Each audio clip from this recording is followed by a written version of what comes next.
Deadlights. What are the deadlights, right? We've seen the movie It. We've read Stephen King's books.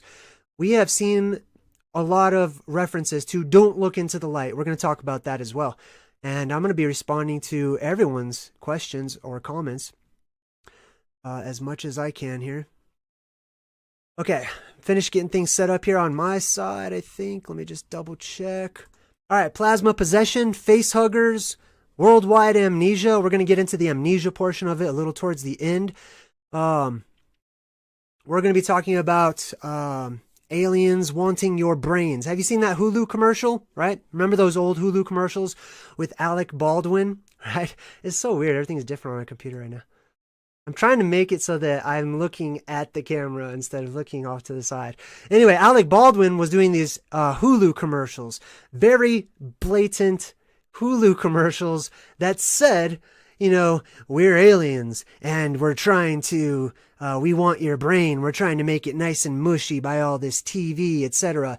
I'm going to tell you right now with all dead seriousness, that's not a joke. It's not a joke.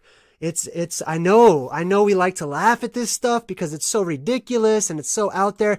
I'm telling you right now with all seriousness, it's not a joke. It's absolutely real.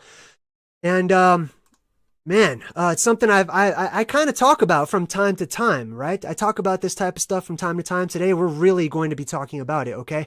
That commercial with Alec Baldwin says they're trying to prepare your brains, basically, get them nice and mushy. Now, the way they describe these things, the way they present these things, is disclosure, period.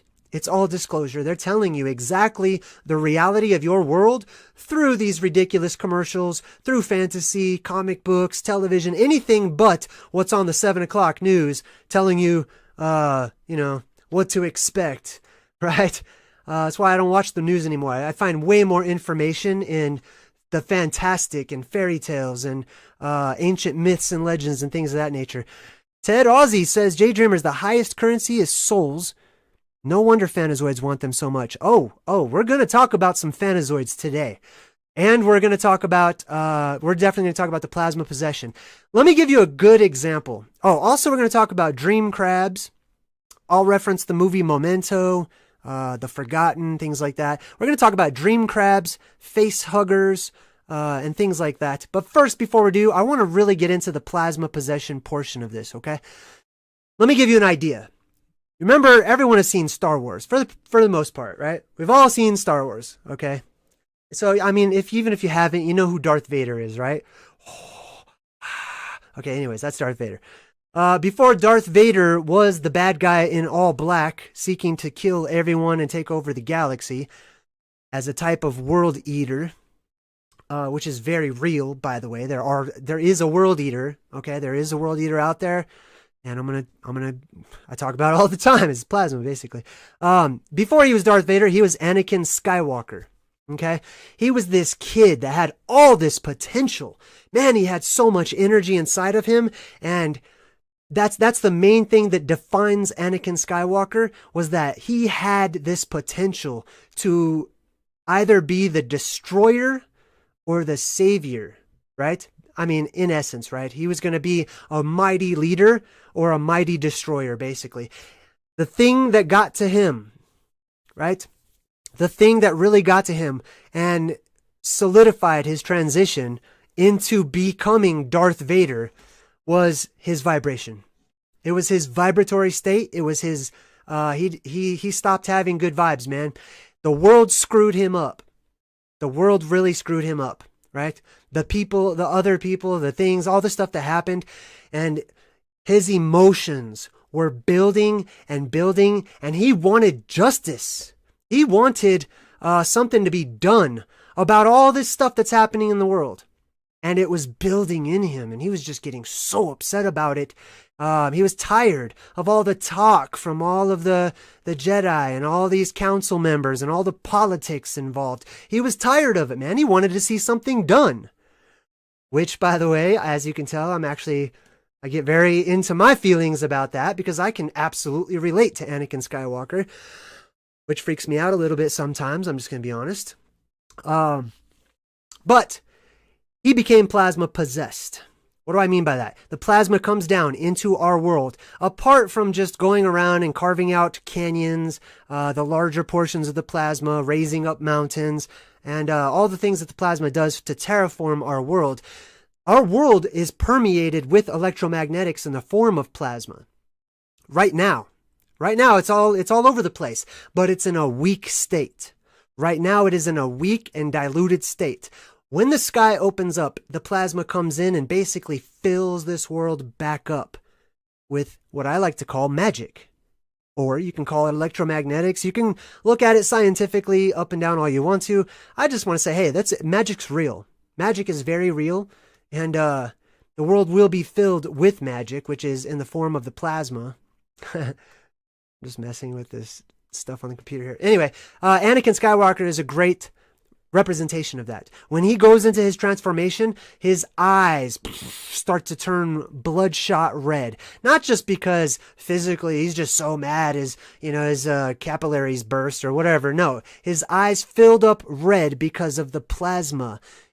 Usually depicted as a pinkish, reddish, orangish, purpley, sort of a typically red color. Okay? And that's why you have so many people that are depicted in the movies as having these glowing red eyes, especially when they get really pissed off. When they get mad, the eyes glow. Why? Because that's the plasma coming down. Now, before I continue on, does not mean that everyone with the plasma possession or everyone that has an influx of plasma defaults to being evil. No, I'm just going to say right off the bat, what it does is it amplifies whatever's already there.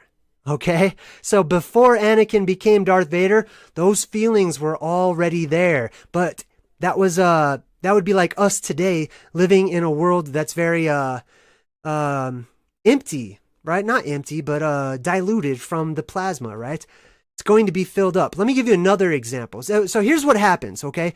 Those of us out there who have a bad vibe, whatever that vibe may be, man, it could be jaded, it could be scornful, it could be hateful, it could be envious, basically all of the 7 deadly sins. It's going to amplify that feeling. It's going to amplify those emotions in many people to such an extreme degree that it will be near impossible for them to come back from it. Near impossible. Okay, keep that in mind, please. There's always hope. All right, let me give you another example. The Doors. You know the Doors, right? The group with the strange name about, like, doors. Why'd they name them that, right? I know why they named them that. Do you know why they named them that? Well, I've said it before. Anyhow, the Doors and their esoteric songs. One of those songs are called Riders on a Storm. Oh, hey, Mother Dragon's in the chat. Mother Dragon says, JayDreamerZ, we can all relate to Anakin. Thank you for saying that. Gosh, it feels so good to hear that. Thank you. What decides where we end up after seeing through the nonsense is how we deal with all of it. Allow the rage to consume us like him, or take it all in stride. I couldn't agree with you more. I absolutely could not agree with you more. And that's something I mean, those of you who have been following my life basically for the last 3 or 4 years, you've seen many changes in me, and I have been struggling with this particular concept, and it's something I know I need to face. I have to face it, man. I really do, because otherwise, it's not going to be good. It's really not going to be good during the plasma apocalypse, and we'll talk about why. Semyaza says, JayDreamerZ, the colors of their lightsabers, blue or red, represented their energy force. Yeah, quite often, right? Absolutely. Yoda's color is my favorite one. All right, so let me get back into this. Riders on a Storm.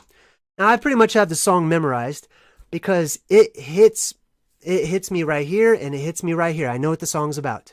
I really do. So let me give you some of the lyrics, okay? Specifically the ones that, well, I'll just start at the beginning, okay? It says, riders on a storm, riders on a storm. Into this house we're born, right? Into this house. This house, anytime they talk about a house, okay? It's almost always symbolic of our world that we live in. We have a roof over our head, all that. This is the house, our world. This is our house right here, our local house right here. Into this house we're born, into this world we're thrown. That's how you know. They turned right around and told you this house is this world. Okay? They explained it to you. Sometimes they're so black and white. Pun intended, okay? Sometimes they're so direct that there's no need to figure it out. They know that people out there have been conditioned to go, what does that mean to you? You know, when they're being completely direct and transparent in their lyrics. Let's continue on, right? Let's see. Riders on a storm, into this house we're born, into this world we're thrown, right? Into this world they're thrown, right? First of all, riders on a storm. What storm? It's the worldwide storm that happens during the plasma apocalypse. And I'm dead serious about this whole stuff, okay? So if you're watching my channel and you're like, oh, you know, it's entertaining or whatever, great, be entertained all you want to, but I'm being dead serious, just like I'm saying all these artists, all these music videos, they're dead serious. They are sharing the truth. They are disclosing it all to us, and they're taking our reality and wrapping it up and handing it right back to us in the form of amusement, which means to not think. That's what that means. Into this house we're born, into they're riders on the storm. The plasma is the riders on the storm, right? Or even anyone that's going through the vortex that opens up that leads to other worlds, they can also be riders on a storm. All right. Into this world we're thrown, like a dog without a bone or an actor out alone. They're actors, okay? The plasma comes in, it puts on a costume called a body, it incorporates itself, it becomes corporal, and it becomes an actor. It plays a part. It goes into a shape. It goes into a form. And just like I just saw It Chapter 2. I may reference it. I'm not going to spoil it or anything, but I'm going to reference it, okay? And I am going to break both movies down one of these days once part 2 actually comes out. One of the things they say in part 2 is that life must obey the rules of the shape it takes. Life must obey the laws of the shape it abides in, or something to that effect, okay? That's talking about the plasma becoming corporal. It must obey the laws of the shape it takes. So, let me remember the most important part of this particular song called Riders on a Storm, right? There's a killer on the road. Let's stop. There is a killer on the road. This is not symbolic. He's talking about there is really an actual murderer killer on the road, okay? Now it is possibly like a story that he made up, but the story represents the truth of the matter, which is what happens during this plasma apocalypse. This is one aspect, by the way. There's so many different aspects. We're just talking about plasma possession right now. There's a killer on the road. His brain is squirming like a toad. His brain is squirming like a toad. Why would they say that? Well, it has everything to do with the dream crabs, the face huggers, those small strands of plasma that want to attach to the head, attach to the face, enter in through the eyeballs, and reboot your brain and take you over as a thrall. A thrall is like a servant, basically. So there's a killer on the road. His brain is squirming like a toad. Take a long holiday, which is funny because he actually says, take a long holiday. It's weird. Like the way he emphasizes those words, it's not natural, which means that it was written and then they made the song for it. They had to force the melody into what was written. Okay. Which is actually pretty important. Take a long holiday. He's saying, take a holiday. Okay. And then he says, let your children play. He's talking about playing and taking a holiday, which implies good vibes and get away, basically. He's talking about having good vibes, okay? Take a long holiday and let your children play.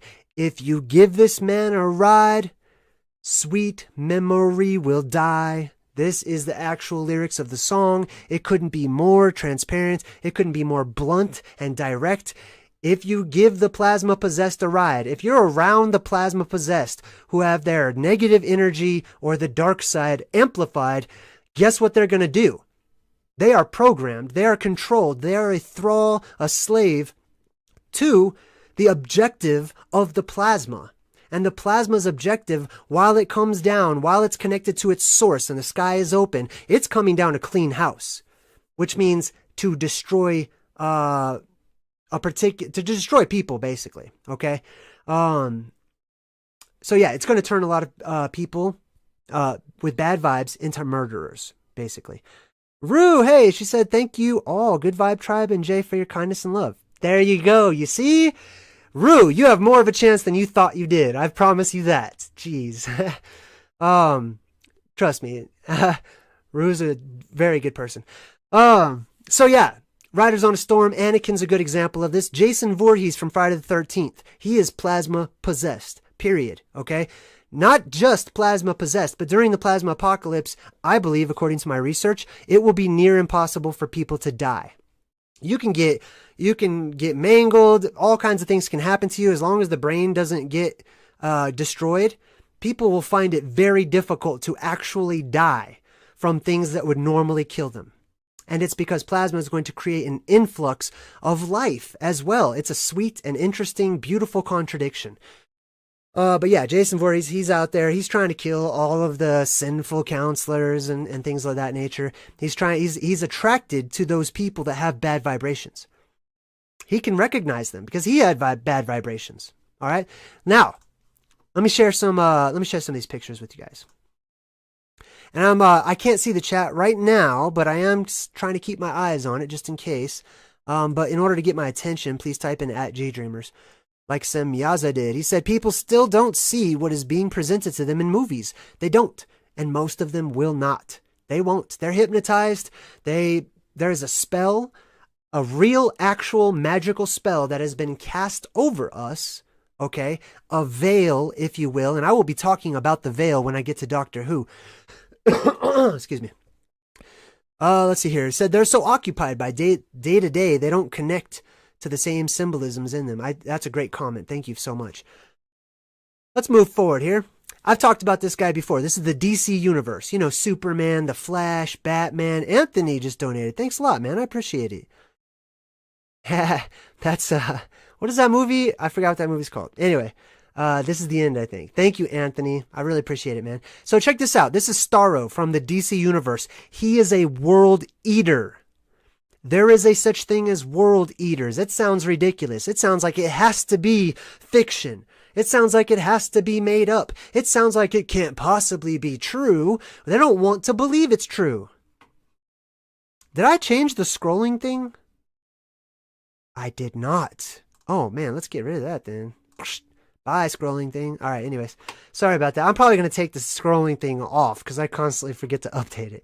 All right, so it's gone now. Anyway, this is Starro. Here's what happens. Superman, Wonder Woman, The Flash, Batman, Aquaman, everybody in the DC universe occasionally have to get together, sometimes even banding with the bad guys, the supervillains, in order to get rid of Starro. Okay, not all the time. Okay, usually the supervillains are actually looking forward to Starro. But he is a world eater. Usually the world eaters have tentacles. They will always be represented with tentacles, electricity, one eyeball, things of that nature. Now, as you can see here in this picture, let's make that a little bigger. See their faces? What happens is little pieces of the whole, little pieces of Starro right here, break off. They're little minions that look just like him, and they go around down on the ground level looking for the heads of everybody. I mean, typically it takes place in New York City, but that just represents the whole world. And they attach themselves right to the face, directly to the face of superheroes and everyone. And basically they put them into a dreamlike trance and control their minds. They become the thralls. That's why you see this, just like this. Rue says a destroyer of worlds. Fantastic for the Silver Surfer. Absolutely. This is why this is brought up. Good one, Rue. That's a really good one. Oh, no way. Mother Dragon says Starro is also the name of the Daleks' home planet. Really? Get out of here. I didn't even know that. That's awesome. I mean, wow. Anyway, thank you. Starro is also the name of the Daleks' home planet. What's a Dalek? Okay, so for those of you who don't watch Doctor Who, okay, yes, it's a TV show.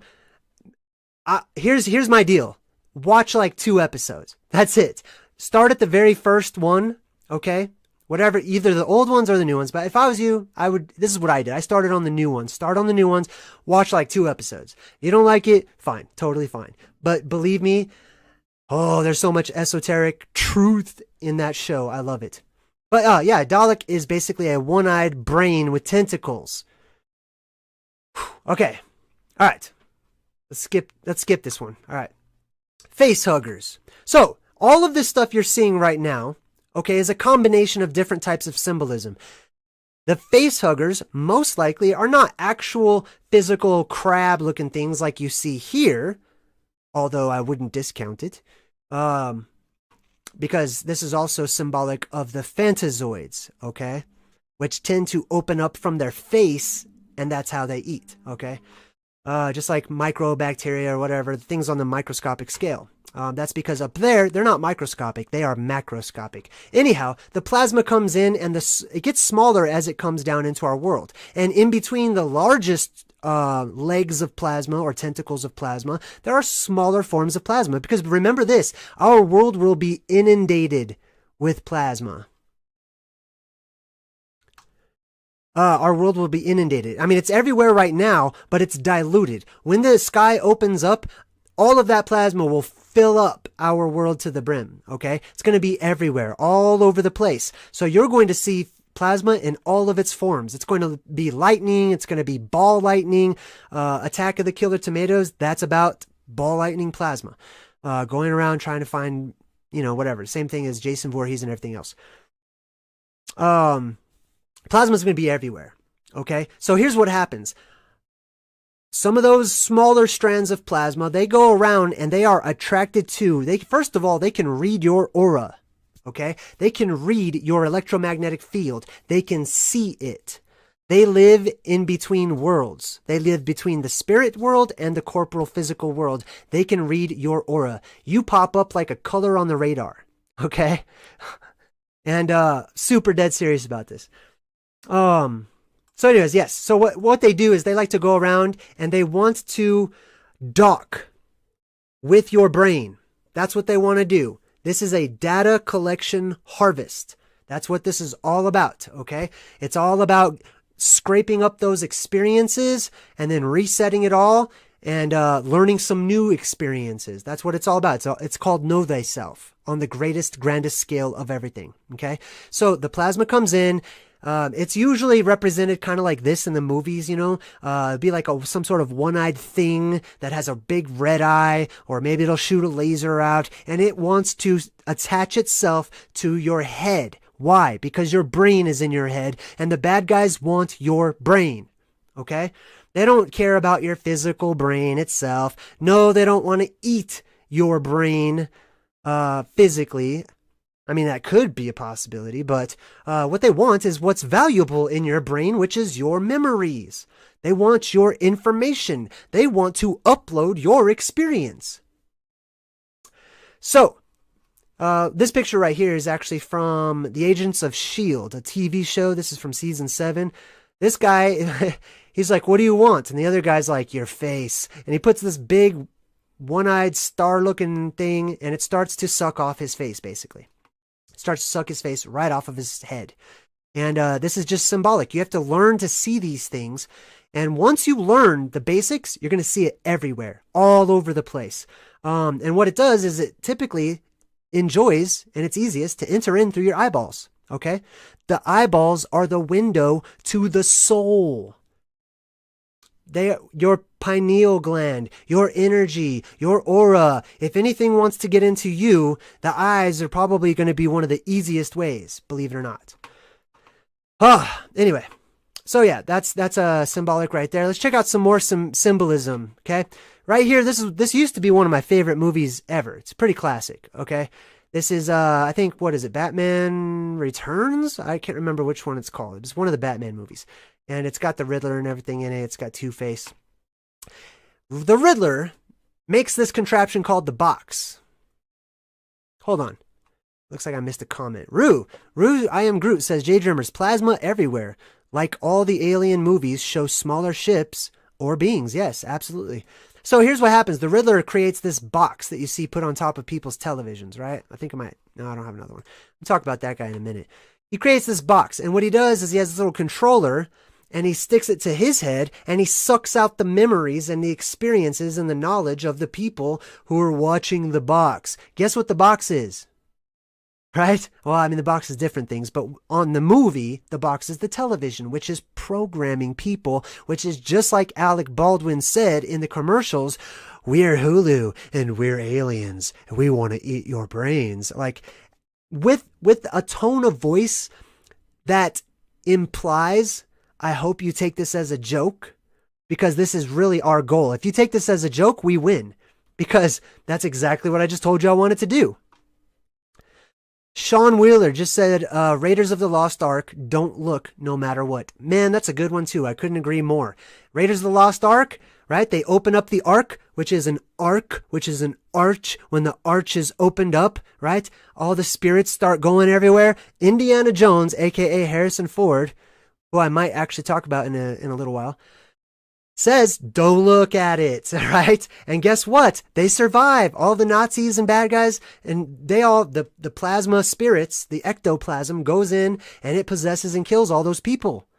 But not Indiana Jones, and not that girl he was with. I totally don't remember her name, but she was popular in the 70s and 80s.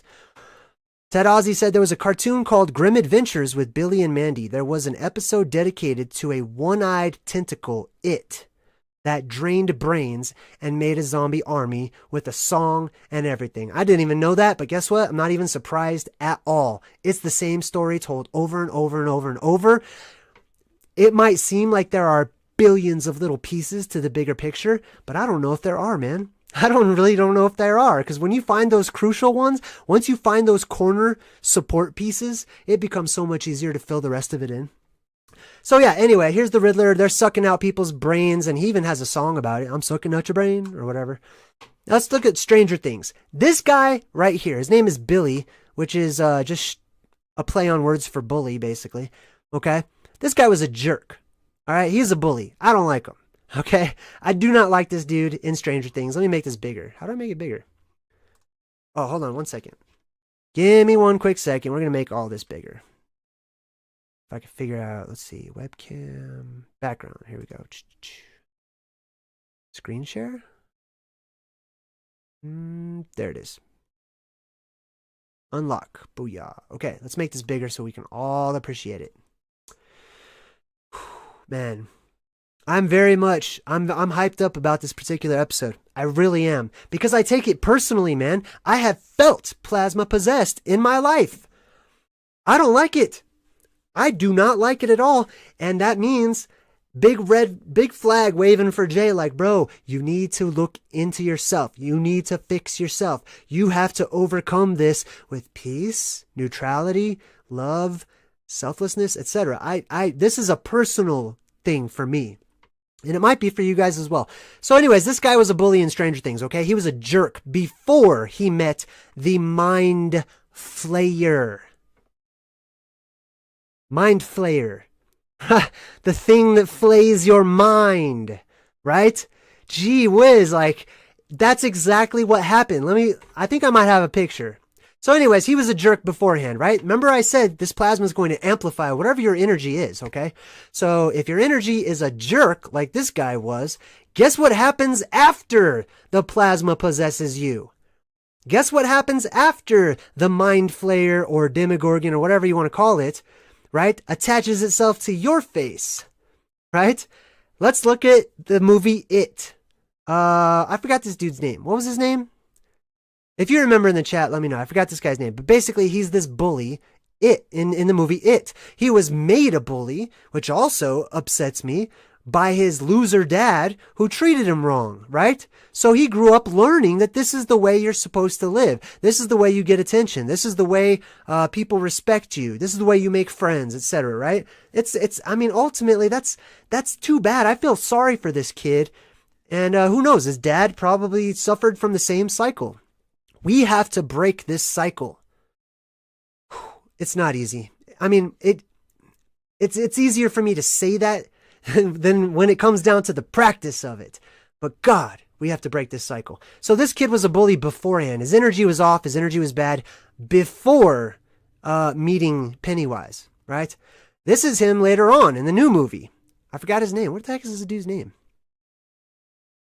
London's in the chat, and she says, Jupiter Ascending. harvesting humans for the fountain of youth, for the men of renown to wind back the hinds of time physically. Yeah, that's a good one right there. And also related to that is like sucking out the essence, which is seen in so many different movies like The Dark Crystal lately. People have seen that, right? All right, so this guy is the same bully as this kid right here. 27 years later, there's a very specific reason why they chose 27 years. I'll give you a hint. What's 27 divisible by, right? Well, it's divisible by everything, I guess, right? It has to do with the 9, okay? And the law of 9s. Anyway, so this guy grows up, and in the movie, he ends up like basically being in a mental institution, and he sees the red balloon from Pennywise. He gets his knife back. He's a killer on the road. His brain is squirming like a toad, and he is out to erase your memories. Your sweet memories will die. This guy wants to do it, okay? He is a plasma thrall. He's a thrall of the World Eater, which, by the way, Pennywise actually calls himself in part 2. Like a billion times, he calls himself the World Eater. J-Star says he thinks his name was Henry. I think you could be right. I think it started with H. I don't remember right now. Yeah, so anyhow, this guy is a plasma thrall. This is what happens to those bullies and bad energy people when if they survive getting sucked up into the sky and all that stuff, they're down here on ground level. Watch out, okay? Watch out for them. Be very wary, just like in Bird Box, right? Remember this scene? Bird Box, they purposefully put that, they purposefully wore the blindfold over their eyes because they did not want to look at whatever was out there. It's bad news if you look at it. Don't look at the deadlights. This dude looked at them, and look what he did. He became a plasma thrall, working for the greater cleanup crew, basically, right? And he went over and he said, no, you're looking too, man. Like, come check this out. And he started doing the work of that entity, whatever you want to call the entity. Yeah, you could just call it plasma if you want to. However, it has been personified for good purpose and for good reason as various things, many other things, gods, deities, angels, demons, all that stuff. The plasma has been personified as many of those things as well. But he is a slave to the energy, okay? And so he goes around trying to get everyone else to look at it, right? Why? Why is he opening their eyes, right? Obviously, because it has, whatever it is, has something to do with looking at it. I think we know what it is, right? Don't look at the deadlights. Don't look into the light. Don't go into the light, okay? This is from Brightburn. Oh, I gotta make that bigger. Hold on. There we go. This is from Brightburn. I don't know if you've seen the movie Brightburn. It's basically the movie that came out a few months back about the little boy Superman. This is like an alternative version where the little kid Superman wanted to be evil. So it's little kid, evil Superman in small town USA instead of, corn-fed, do-gooder kid Superman or whatever, right? One moment. Excuse me. Mouth's getting a little parched. Okay, so here's what happens in Brightburn. This kid, he's got some inner issues. All right? He has some inner issues, and he starts hearing the calling of the plasma. Let me tell you something. People now are hearing the calling of the plasma, okay? Because that plasma is knocking up there against the glass. That plasma is banging up there against the ice. It wants in bad. It's going to get in. And the plasma down here, including the plasma inside of us, hears that call. Okay? So you're going to see a lot of people going nuts and haywire, a lot of probably murders and killings and senseless killings and all this type of stuff, right? I mean, we've already seen that. It's just going to get worse and worse until the time comes, okay? And this kid hears the calling, basically. So what happens? What is it that activates him into being this super little killer person, right? This is his spaceship, okay? Sorry about the little whatever there, but this is his spaceship. His spaceship, okay, is talking to him. This is what it looks like. It's got plasma tentacles coming down, red lights everywhere, a little circle there. That's the hole in the sky. That's the eye in the sky. That's the evil eye. As a matter of fact, there's even a scene in that movie where he stabs some lady like in the eye. She's walking around covering her eye, right? That's Hollywood's way of telling you this is in reference to the plasma apocalypse, when the hole, aka the eye, opens up in the sky and causes all sorts of chaos. Okay. So yeah, the kid looks into the spaceship. It's been calling him, and he's just full on is plasma possessed. Now, you see stuff like this, the lasers shooting out of the eye. Are they? Are the lasers shooting out of the eye, or is this something we can flip around and that's plasma going into the eyes? Okay, I'm not discounting the possibility of people with laser eyes or light coming out of their eyes. Okay, but this could also very well be the reverse of that, right? The plasma goes into the body, into the mind, into the eyes, takes control of the electronics because it is electromagnetic. It's looking for electromagnetics, just like all of its various forms. The gremlins going around screwing with electromagnetics or anything that's electrical or mechanical in nature, right? Cars turning on, all the electronics turning on, just like we talked about. Dang, there was one more I was going to say. I forgot. All right, anyways. The Phoenix, this is her. She's plasma possessed. That's why it's very difficult for her to control this particular influx and possession of plasma. Remember, I said it's near impossible to overcome this. Okay? That's why we need, right now, if you're concerned or if this interests you at all, okay, my highest advice to you, main priority in my life, we've got to fix inside. You have to raise your heart frequency a lot so that your aura changes a different color, okay? Anyway, so this is the whole story of the Phoenix. She's been trying to fight this for a very long time. I actually haven't seen this movie yet, but I do know the story of the Phoenix because I'm an X-Men fan. All right, let's go to the next picture here. Wow, okay, well, here's Pennywise, right? So Pennywise, like, there's various symbolism happening in here, okay? Right? There's a lot of symbols all mixed up and jumbled up together. First of all, he's a phantazoid, okay? He's a phantazoid first and foremost. I know so because one of his main forms is this like six-legged insect-looking creature, which often that's how the phantazoids are depicted, okay? Also, while I just thought of this, I want to throw this out there. Hellhounds.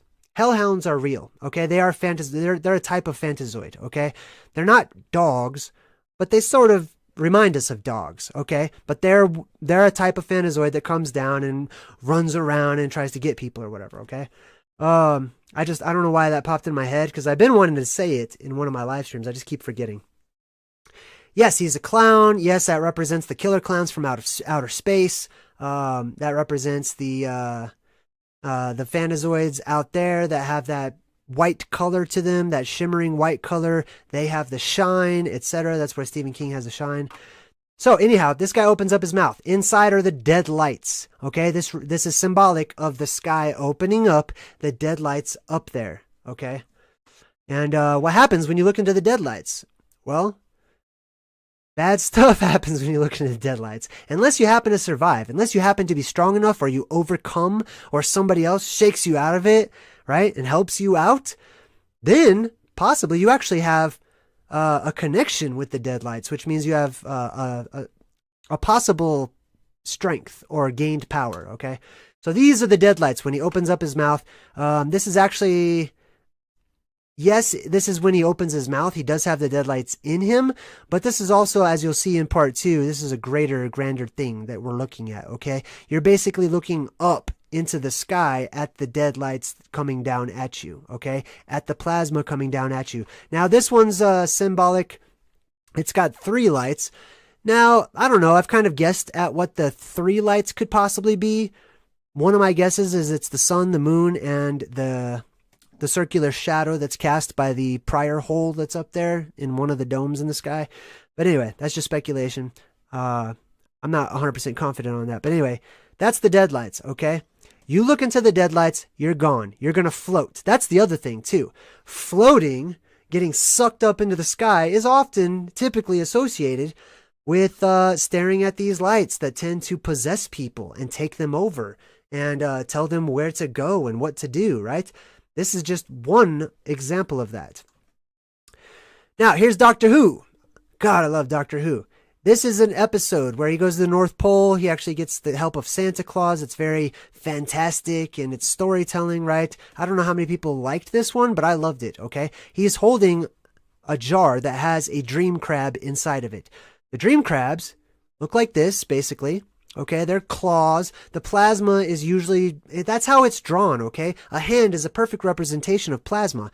That's how we get our hands, okay? We follow suit. It's a fractal verse, remember, okay? The plasma is life, and what it does is it can spread out. It can split itself into many other strands. That's why your hands look the way they do. That's why your toes look the way they do. That's why our body looks the way it does, okay?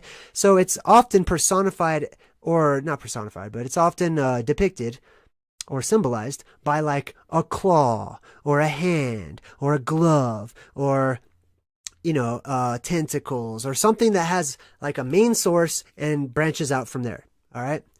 So Doctor Who is basically, they try to attach themselves to people's head. They wrap around people's head, put them in this dreamlike state while they slowly kill them and take control of them, basically. Okay.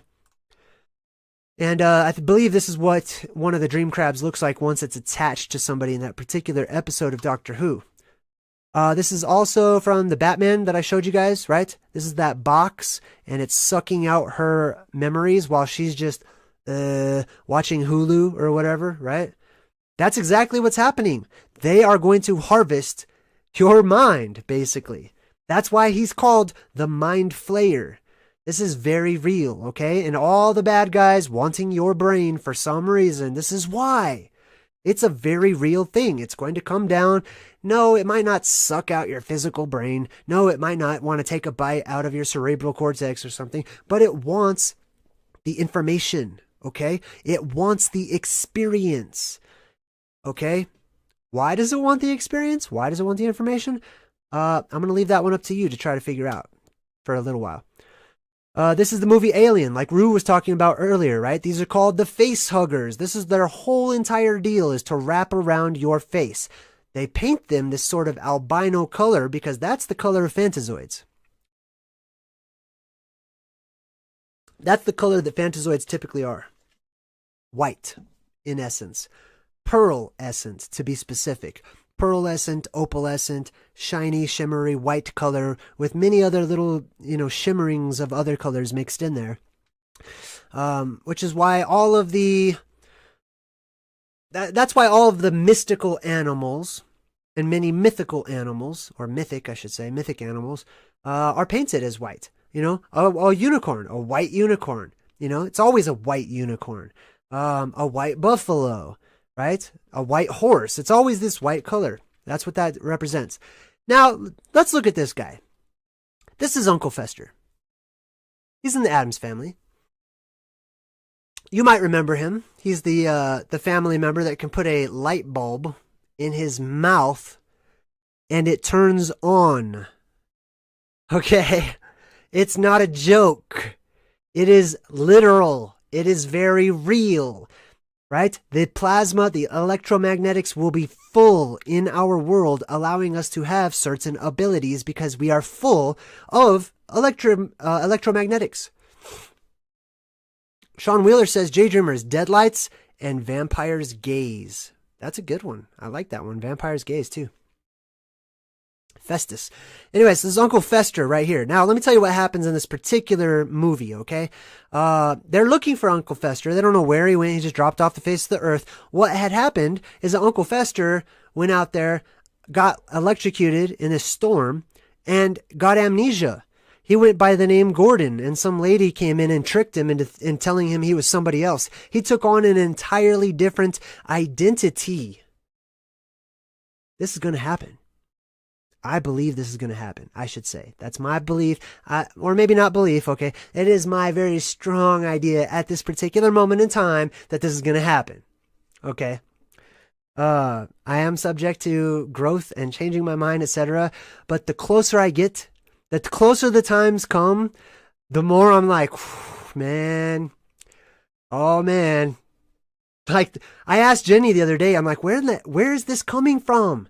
Why am I being bombarded with all of this information? Like, why is it just popping into my head all over the place, you know? I used to be able to just watch movies. I can't. I really can't anymore. I see I see reality in the movies. And I'm like, I know what that is. I know what that is. I know what that is. I'm not afraid. They don't scare me, right? They just don't, because I see reality. I see the truth behind it. I see the truth of the matter. Anyways, Uncle Fester, okay?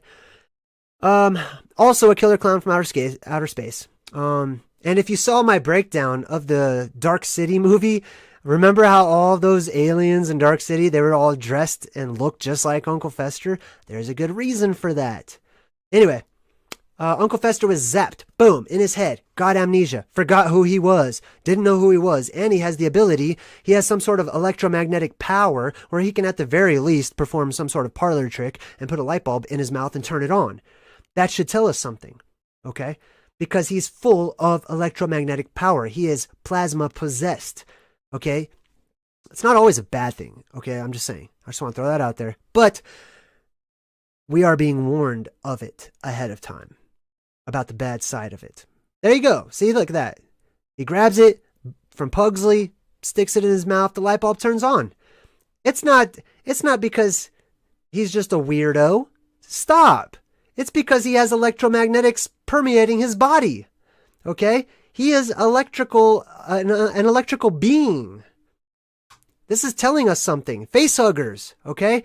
Facehuggers in the form of a bowl of shrimp. Why shrimp? Because a lot of the animals in our ocean most likely are survivors and descendants from those phantazoids that were able to find refuge in the oceans where man doesn't live and won't go out and kill them. They live in the ocean. The world seals up. Over time, things get smaller and smaller and smaller. Then you have crabs. Then you have shrimp. Then you have lobsters.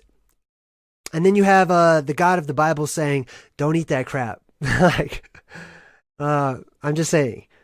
I don't want to eat it anyway. Like, I do not want to eat any type of insect-looking, phantazoid-looking stuff, especially sea cockroaches and stuff like that. It's disgusting to me. Hey, whatever floats your boat, I respect that. You can eat it all day long if you want to. Not me. I'm not doing it. Corey L's in the chat and says, JayDreamerZ, just wondering where the elites believe they will be going to when they blast off through the eye in the sky. I mean, they may end up in a worse place, unless I'm missing something here. Well, it sounds like we are missing something, right? If they're going to leave here, and let's just say that they've had many, many, many long years to think all of this through and to plan it all out, I would assume that they have a good idea of where they're going. I don't know. I'm just assuming, right? But I mean, it seems logical to make the assumption that if they're going to risk something like that, right? The sky just opens up, plasma's all over the place, monsters are raining down everywhere, and they're going to shoot themselves into it. I'll bet you they have a really good idea of where they're going, right? Either that or whatever is going to come in, just like how they came in, whoever comes in next is that bad, or looking for them, like space cops, basically. Let's see here. Ted Ozzy says, JayDreamerZ, being able to name something diminishes the fear factor it has on you. Hey, that's a good point. Just like King Solomon, right? It turns the chaos of a subject into order because now you can categorize and understand it. Names are magic. I totally agree. Thank you. Rue I Am Groot says, oh wow, JayDreamerZ, amazing connection between the falling plasma creatures and lobsters, etc. Wow. Corey L says, makes sense. All right, let's see. Was that it? Was that all? Oh, of course, you've got the flashy thingy, right? The flashy thingy wipes your memory. Now we're segueing into amnesia because this is a huge part of the plasma. When you look into those deadlights, one of the things that happens, right? Or when the dream crabs, aka the smaller strands of plasma, when they dock with your mind. By the way, this is my theory on tinfoil hats. Is exactly this. I'm convinced this is where this all started. Okay, people were like, nope, I'm making a Faraday cage around my brain. I'm pretty sure that's where that comes from. Anyway, what happens is it will reboot your brain, or it has the capacity to cause serious amnesia. Okay? It's electrical. And I was doing some studying on electroshock therapy, people that have been hit by lightning, and so on and so forth. Our memories are very fragile, or fragile, however you want to say it. They're very fragile, and they are when these dream crabs or face huggers or whatever you want to call them, when they dock with the face, when they go into the eyes, most likely it's going to reboot the brain. People are not going to remember who they are, where they came from, what's going on. People wake up with complete amnesia in a brand new and different place, right? Which won't matter too much because, probably a lot of them won't remember the old world at all. They just wake up and life is whatever it is all the way around them, right? They just take it for granted because that's the world they were born into. AM1 says, the positive or negative use the plasma seems parallel to the force concept. That's exactly what it is. Make no mistake, that's exactly what it is. It is the electromagnetic force. It is the vibrations, right? Evan Scorpio, hey, what's up, man? New member says, I have an EMF protection hat for that. That's pretty sweet. I like that. So this flashy thingy, see how it's got the red eye, right? And then it flashes in your face. You have to be looking at it. It doesn't work. Flash thingies don't work if your eyes are closed. It's that simple. Your eyes have to be open. The flash has to go into your eyes. And all of a sudden, it just causes amnesia. You don't remember. That's exactly what's happening. This is from Stranger Things. I know it's kind of a dark picture, but you see this arm right here? This is connected to the Demogorgon. Remember how I said sometimes they like to squeeze in multiple symbols or symbolism into like one person or one character? The Demogorgon is that, okay? The Demogorgon, or AKA Mind Flayer, whatever you want to call it, right? It's pretty much the same thing. It is represented as both a phantazoid and an infected phantazoid that has the T-virus, and a dream crab, because it sticks its hand out, or whatever this is, tentacle basically, and it sticks it to this dude's face, right? I don't know if you guys remember this or if you've seen it, but it sticks to this guy's face, and it makes thralls, servants, slaves. It takes over their minds. This is Starro that I showed you at the very beginning. He does it to this guy, and then he does it to his wife right then and there. He sticks the tentacle out, it attaches to the face or to the head, and it hypnotizes them, turns them into something different. Vanessa V, thank you very much. Wow. Thanks a lot. I got to empty out Groot's head over here. It's starting to overflow. That's good news. That's great. Thank you very much. Zen Ottman, what's up, man? Says, tough live choice.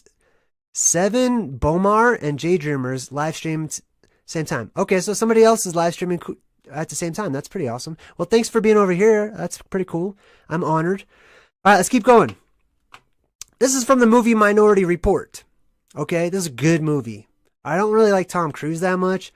He's also in, what's that religion? Dang it, I forgot. I was just looking at this earlier. Somebody help me out. What's the religion that Tom Cruise is in? And so many other celebrities? AM1 says, have you seen the alien takeover movie Skyline at JayDreamerZ? In that movie, people become seduced by a light and then sucked up into the air. You're on point. I have seen that movie. I haven't seen the sequel yet, but I have seen that movie. Now check this out. Not only do they get sucked up into the air, but remember what happens when they get sucked up into the air and they go onto that spaceship? What are all those aliens doing with all of the bodies they sucked up?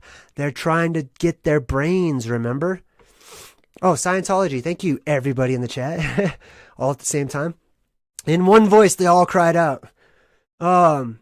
Yes, so Scientology, which is really interesting because Scientology has this machine that they use in order to measure your electromagnetic pulses and determine basically if you're good or if you're not good, which is really interesting. I used to think that was complete nonsense and ridiculous.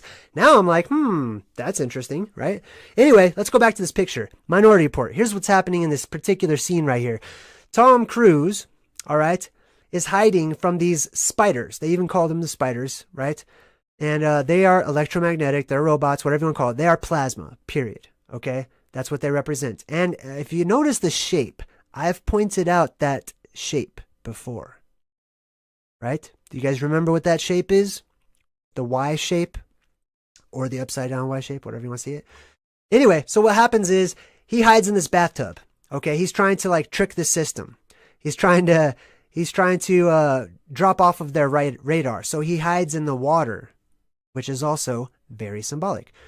Now these spiders come in and they need to scan his eye. They need to shoot this light into his eye in order to take his information. Does that sound familiar? Yes, it does, because this is what's happening. This is what's going to happen. The movies are not fake. The movies are real. That's why you like them. Right? So he has to open up his little blindfold, his little bird box blindfold that he has on right there. Do you see the connection, man? The Pixar theory is not limited to Pixar. Okay? Ted Ozzy says, the Vav. You're right. Very good. It is a Phoenician drawing of the Vav, the letter Vav, the number 6. Excuse me, I'm so sorry. Sorry about that. All right. Semyaz is in the chat and says, JayDreamerZ, too bad we couldn't get all the JayDreamers in one town to live, beneficial to use all and our existence afterwards. I read that. I did not read that right. I'm sorry. Too bad we couldn't get all the JayDreamers in one town to live. Oh, I see. You're talking about like people of like minds, right? Beneficial to use all and our existence afterwards. Let me tell you something. All of the people, you will be together. After this happens, survivors, you're going to band together in pockets and you're all going to have a very similar vibration and you're going to love it. Okay? Not that it's going to be perfect to start off. Okay? It's going to head towards utopia, basically, but that's going to happen. Right now, we are scattered out. All of the truth seekers, all of those who are raising our vibrations or striving to our very best, we're spread out for a reason and for a purpose. Okay? Figure it out. Figure out what that purpose is and own it. That's my advice. Because believe me, we're going to get some time off. Okay? You're going to have a vacation. All right? Trust me. Anyway, so that's Tom Cruise letting the plasma spiders, face huggers, dream crabs, electromagnetic spiders, whatever you want to call them, look into his eye. Okay? Now, movie Memento. This is a good movie. Okay? These are all good movies. But all right, so this movie, I don't know if you've seen it. All right? But this guy right here, he's also in Time Machine. He was also in that other movie I mentioned the other day, The Count of Monte Cristo, right? Plays a really good bad guy. He says we all need memories to remind ourselves of who we are. This entire movie is a guy wakes up in a hotel room, has no new memories whatsoever. Like every time he goes, like he'll occasionally just forget what has happened throughout his day. Okay. Now, this is not a movie. This is a fact. There are people out there with this condition. Okay. I've researched it. I've looked it up. The brain is not that. It's not something you can count on all the time, believe it or not, all right? It's very fickle. Zen Ottman says, JayDreamer's been saying the people with the knowledge have to be in different spaces to hold the energy. Very good. It's like seeds, right? You don't want to plant all your seeds in one spot. You need to spread them out. All right, so anyhow. Okay, so anyways, this movie's called Memento, right? It's about a guy with constant amnesia. He has to like write on himself. We'll get to Poltergeist in a minute. He has to write on himself. He has to give himself tattoos on his body as reminders for when he wakes up with no memory of what has happened. He has to leave himself little breadcrumbs, little notes to follow in order to figure out the bigger picture. Sound familiar? Yes, that's humanity today. Okay, and that's what's going to happen to individuals tomorrow, or in the future, I should say, in Tomorrowland, right? Yes, anyway, so this is Memento. They make little mementos of themselves. He can't remember anything. People who have been, who have had the plasma dock with their brain, if that brain gets rebooted or reset, right, however it works out, they will wake up with amnesia, not remember the past. Probably, not even, depending on how severe it is, they won't remember their own family members. And if I'm right in my theory that that the plasma is specifically reading people's auras and looking for people with bad energy, well, this might be a good thing, right? For them, might be a good thing. They probably didn't care about their family in the first place. So they're waking up with no memory of who am I? Where am I? What's going on? So it's a positive. It's a benefit if you look at it that way, right? Semyaza says correct. All right, let's check out some more stuff. Poltergeist, right? You can clearly see plasma fingers in the form of a hand reaching out, okay, to this little girl, this little blonde-haired girl or whatever. And they say in the movie, tell her not to look into the light. Don't go into the light. Don't look at the light. Gee whiz, like, you know, there's a reason why they keep repeating that phrase to us over and over and over again. Don't look into the light.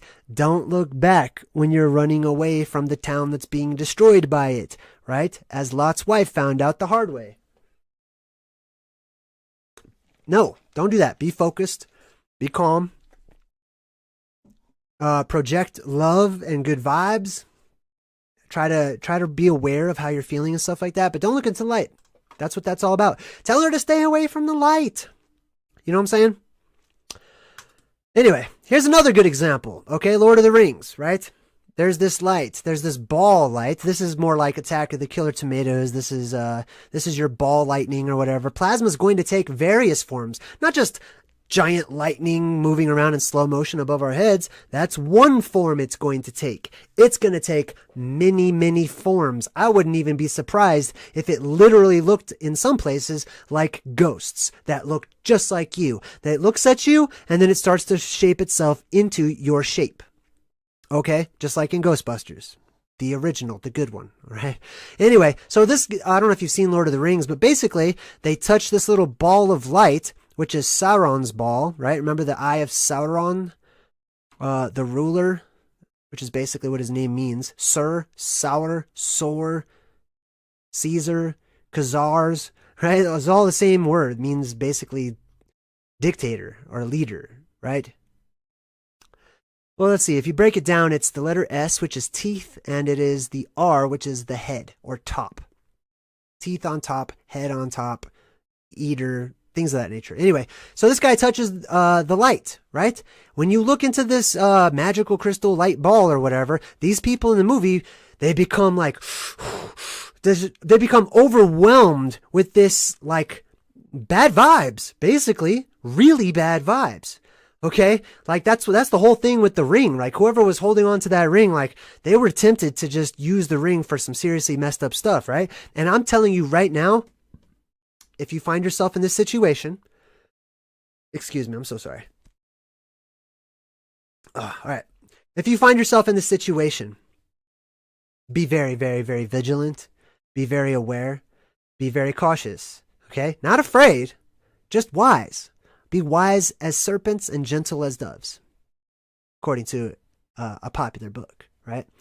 Why am I saying this? Because it's not just like, oh, it's going to make people mad. Oh, the plasma is going to make people angry. Those people who had a bad vibe already, even if it's a tiny sliver of one, it's going to look for it. It's going to go inside and it's going to look for that sliver of negative frequency and it's going to amplify it. Okay? So that's why I'm saying you got to work on yourself now before it's too late. Okay, you don't want to become the plasma possessed if you've got bad energy, because it will amplify. Those people who become plasma possessed, and animals, by the way, and machines who become plasma possessed, they will be like their super soldiers. Okay, they will be like their adrenaline will be all throughout their blood. Okay, they'll just be like, I don't know. I have been that way. I have been so blindly mad. I used to be such a super angry person when I was younger. Mostly because I felt like Anakin. I felt jaded by so many people and things in life, you know, and it got to me.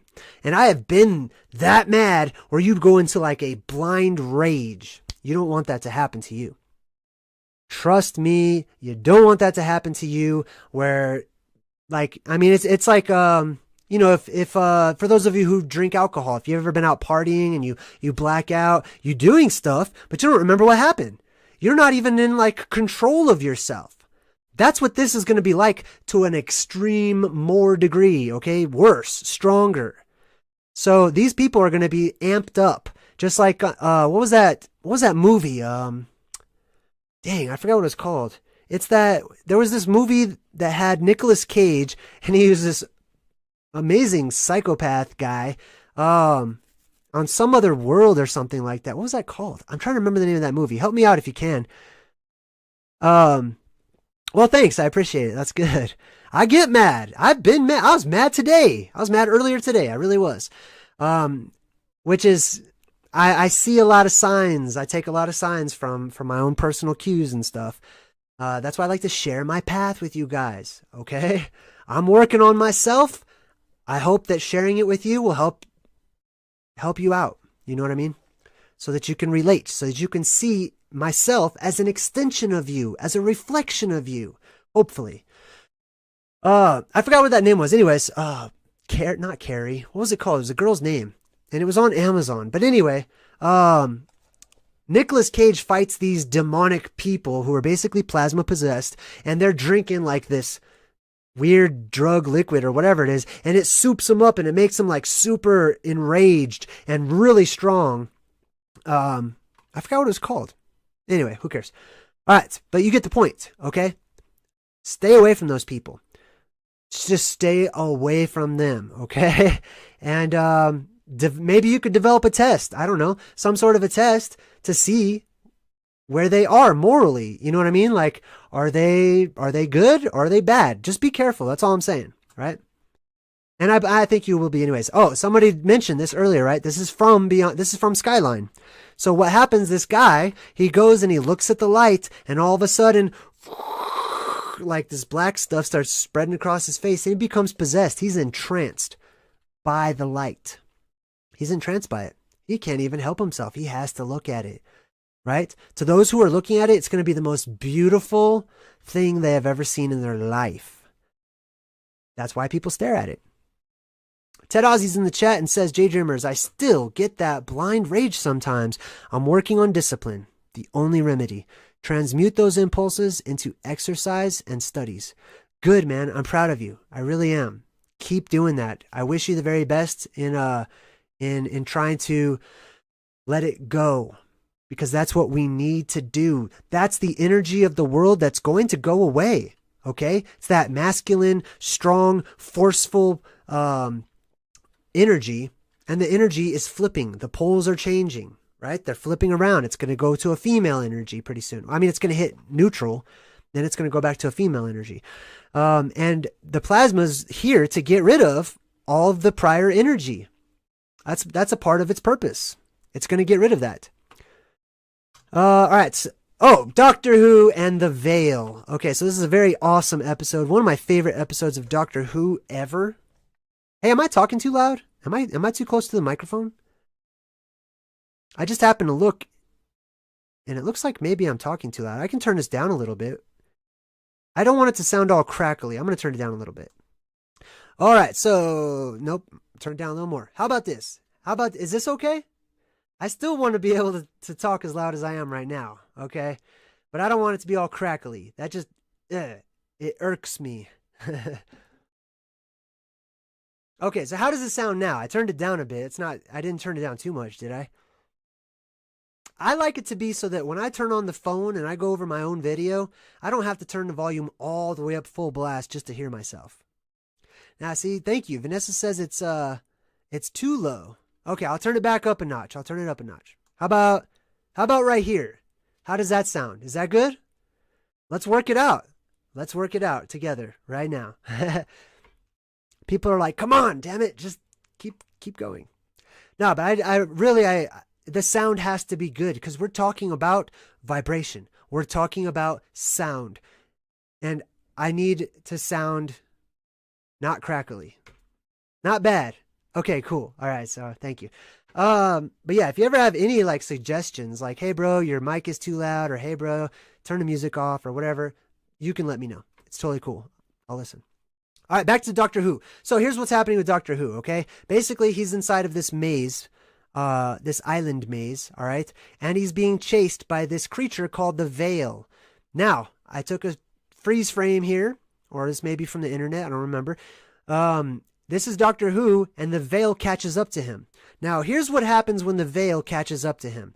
Basically, Doctor Who dies over and over and over and over again because he's locked inside of a puzzle. And the puzzle is designed for him to grow, to become better, and to learn something, to learn a lesson, right? So every time this creature called the veil catches up to him, it tries to kill him by sticking its little fingers around his face. It's a face hugger, which means every time Doctor Who reincarnates as himself back on that island, he doesn't remember that he's been there before. His memories are gone. His memories are wiped. So he has to leave himself a breadcrumb. He has to leave himself a clue. I'm telling you right now, there are clues galore out there that you, your higher self, have left for you to pick up. Or, well, I don't know. I say you with confidence because I know you are connected to me, and I know that that's what I'm experiencing. So that's why I can confidently say you in that particular situation. Lima Charlie, thank you very much, William. Let's see. Semyaza says, was it the movie Rage? I don't remember Rage. I don't remember that movie. No, it wasn't. That wasn't it. It was Nicolas Cage. He was just covered in blood. Like, he went out to go kill the killers. He became plasma possessed himself. It was a pretty good movie, man. It's such a crazy movie. I don't even know how to describe it. All right, anyway, so that's Doctor Who. And we find ourselves back at the beginning. Now let's look at Amnesia. Okay, so I'm going to get rid of this particular deal right here. There we go. Now I'm going to add this one. Yay, look at me. I'm getting better. All right, sweet. So I'm not going to be able to see the chat for a little bit because I'm going to be screen sharing some of this stuff with you. Woman loses 30 years of memories after electroconvulsive therapy. A woman loses 30 years of memories. This is a real story. Let's check this out. Richland County, South Carolina. I think that's what that's for. Circuit Court. A 55-year-old woman with a history of depression underwent successful electroconvulsive therapy. Now, let me translate that into normal people language. That means they shocked her until she forgot about being depressed. I would probably forget I was depressed if somebody was shocking the heck out of me too. Okay? The doctors and lawyers and all their lawyer jargon and their maritime jargon, they like to talk like this, okay? They like to talk like this in order to make it sound like it's acceptable, okay? Not acceptable. Bad idea. After her husband and father died, 6 months later, right, she became depressed, and a new psychiatrist referred her to his partner for additional ECT treatments, which means shocking her brain, right? Shocking her brain. No, it was not Ghost Rider, Rue. But Ghost Rider is a great example, perfect example of the plasma possessed, right? They're out there fighting the bad guys, fighting the sinners, or whatever you want to call them, okay? Fighting the people with base and low vibrations. Vanessa V says, I thought it was Ghost Rider. No, but you guys are on point. Ghost Rider is definitely plasma possessed.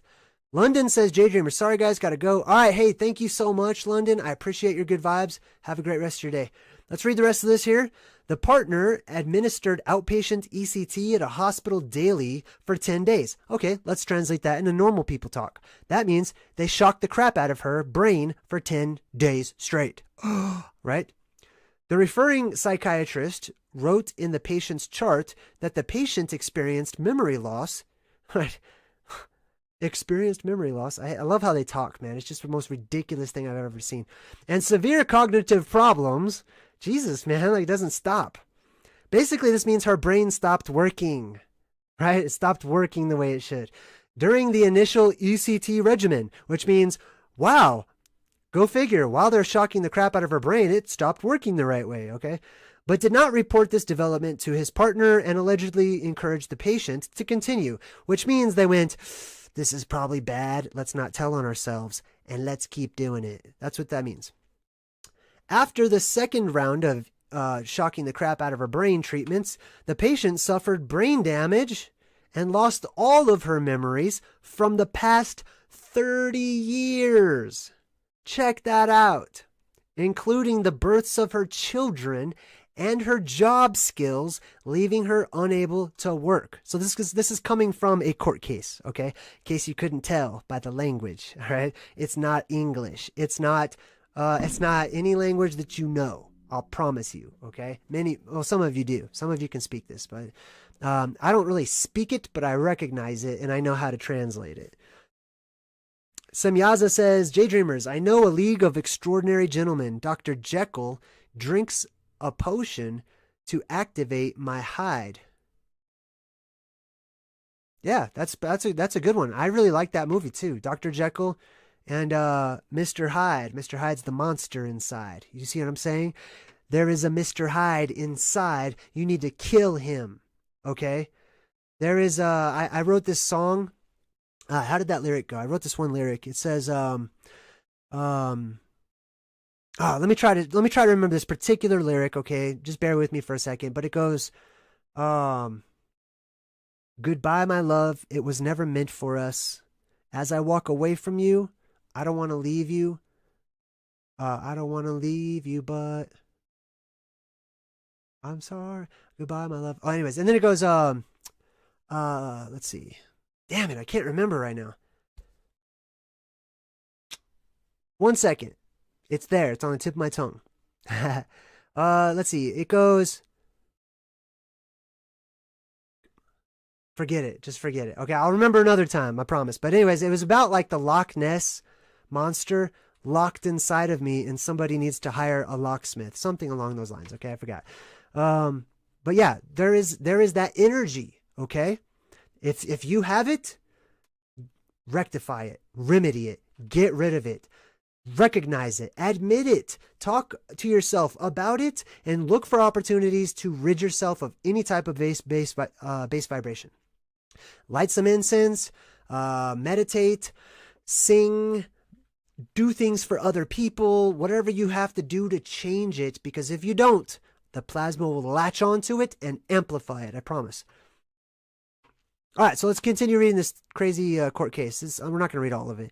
In court, the patient claimed that shocking the heck out of her brain should be administered no more than 3 times a week, and the referring psychiatrist should. So basically, she's saying they didn't shock the heck out of my brain the right way. Basically, right? Yes, the case was settled for $18,000. Right? Corey L is like, what? $18,000 for 30 years of memories? No. Forget that, right? F that. Forget that. So yeah, that's one thing. But the reason I show you this is because this is a reality. It is not difficult for us to lose our memories. It's not difficult at all. As a matter of fact, let's see. Let me just check my notes here real quick. Here's some notes I have. Lightning strikes cause amnesia. And by the way, typically only about 10% of people who are hit by lightning actually die from it, right? And sometimes lightning and people who have been hit by lightning, in some rare cases, has been known to actually, while it hinders some abilities, it amplifies other abilities and unlocks hidden parts of the brain, giving people certain powers or, abilities and things like that, right? Traumatic events cause amnesia. Well, I can't think of a more traumatic event than the sun turning off in the middle of the day, gravity disappearing and everything floating, the biggest storm ever swirling around the world, the sky opening up, plasma coming down, monsters appearing out of nowhere that may be infected, may or may not be infected with a disfiguring virus that will live inside of a human body and then burst out of it one day. Plasma-possessed psychopaths running around. This is a pretty traumatic event. So, yeah, I could definitely say there's probably going to be some amnesia involved, right? Loss of oxygen also causes amnesia. Oxygen is going to get sucked up. Not all of it, so yet, you won't be able to breathe as good or as well, okay? But yes, so you're not going to just suffocate to death. I know some people have left me, asked me that, like, bro, how's anybody going to survive if there's no oxygen? It's going to all get sucked up. So it's like breathing, sticking your head out of a car window right? Facing the opposite direction and trying to breathe. It's hard to because you're in a vacuum, basically. But you can do it. Sean Wheeler, oh, wait a minute. One sec, Sean. Vanessa says, Godzilla King of the Monsters was also a good one, I think. Yes, and I actually broke that one down, too. A few times. Sean Wheeler says, JayDreamerZ, my buddy's wife got hit twice by lightning. The odds are off the charts. I agree. You know what? I stay the heck away from lightning. I do. I'm not afraid of it, but I know, like, up here, my energy is connected to the energy that's out there. So, I don't go near. I don't walk the dog when there's like a storm on the horizon. I don't do it. I stay away from the lightning because something inside of me says, like, I'm attracted to that. It's not like I'm bad and I think it's just going to kill me, but it's like I feel a connection to lightning. I really do. Such a strong connection that I've been able to call lightning. Like when there's a lightning storm, I've been able to point at a particular place and say, watch right there. Lightning's about to hit. And boom, sure enough, it sure does. I've done that like many times. All right, so let's check this out. Forget Me Not. History, 17 most bizarre amnesia cases. We're not going to read all of them. I'm just going to pick some. I've already read through this. Amnesia is a popular plot device in movies and television, but real-life instances of memory loss are arguably more bizarre than anything seen on the screen. This is all real, okay? When you go to the movies and they're talking about people losing their memories and stuff like that, it's not stuff they just make up because it makes an interesting story. It is real stories that they share with people, and people like it and love it because they're like, that makes sense. That's real. Like, that resonates with me. From Agatha Christie's 11-Day Memory Lapse, which, by the way, Doctor Who did an excellent little show on, to patient HM, who forgot events, as soon as they occurred, to a woman who collected memories as if they were being experienced by someone else. Here's a look at history's most bizarre amnesia cases. Hey, Stephanie, what's up? Says, JayDreamerZ just got Netflix email about a show called The Island. I actually just saw the preview for that. I will be watching it. Wiped clean of memories and thrown together, a group of strangers fight to survive harsh realities and the island that traps them. I didn't know that their memories were wiped, but man, that's just, when I hear stuff like that, I'm just like, I don't even know. I don't have words. I'm speechless. I'm dead serious, man. Like, it gives me goosebumps. Like, good goosebumps. Anyway, all right, let's check this guy's out. Let's see. One of the best known patients in the history of neuroscience. Let me make this bigger. Oh, I can't read that. I have to change the font. Epicap just subscribed. Welcome, Epicap. All right, let's see here. Can you guys see that better? One of the best known patients in the history of neuroscience, Henry Molaison, patient HM as he was called, suffered from severe memory impairment following experimental neurosurgery performed to control his epileptic seizures, according to a study. In 1953, when patient HM was 27 years old, boom, there's 27 again. There's a reason it's popping up in this live stream more than once, by the way. When he was 27 years old, he underwent surgery that led him forgetting daily events nearly as fast as they occurred, right? Our memory is not some stronghold. You don't have just some hard drive in your head and you can remember everything ever. No, I'm sorry. Let's be real. Let's admit it to ourselves, okay? What happened on 9/11? Oh, I remember everything. I was there. I remember blah, blah, blah. What happened 2 days later? Yeah, exactly. Memory's not as good as we like to believe it is, okay? So it's a precious thing. It's a valuable thing. I, for one, would like to hold on to mine. So I enjoy learning from my experiences. So this guy basically started forgetting things as fast as they occurred. Now, some of this you might remember from 50 First Dates, right? They took a lot of these real stories and put them into that movie. But a lot of people didn't know that. A lot of people are just like, oh, it's just a great love story. It's symbolic of whatever. Nope, it's real. All these movies are real. All right, let's see here. So basically, they ended up studying this guy, seeing what was going on. Agatha Christie, let's read about this.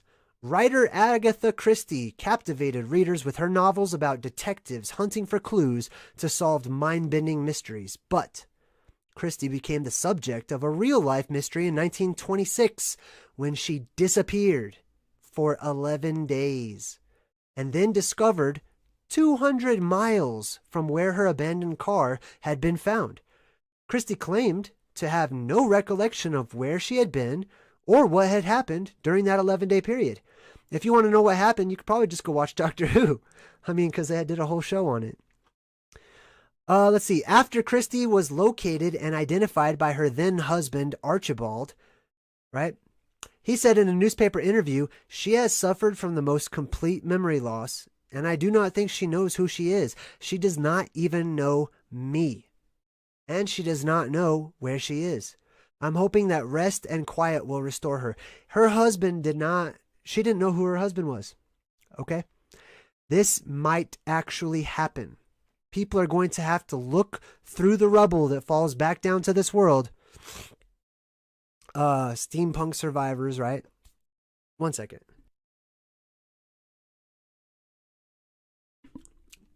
Sorry, I'm having like nasal issues right now. I don't want to share.